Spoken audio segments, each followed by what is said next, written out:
boxing na compass, 32 points. Ito ang ginawa kong guide. 1, 8, 16, 24, 32. Magbibilang ka lagi ng 8 counts. Simula 1, tapos 8. Kaya siya naging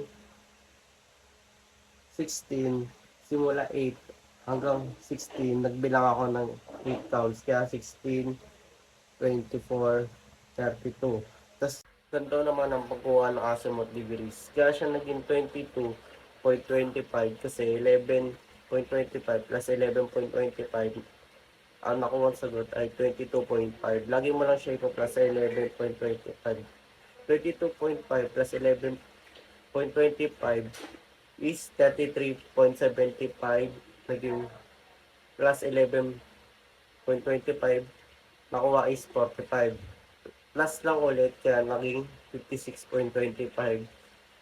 Tapos plus ulit sa 11.25, 56.25 plus 11.25 is 67.75. Tapos 11.25 ulit. As nakuha sagot is 78.75.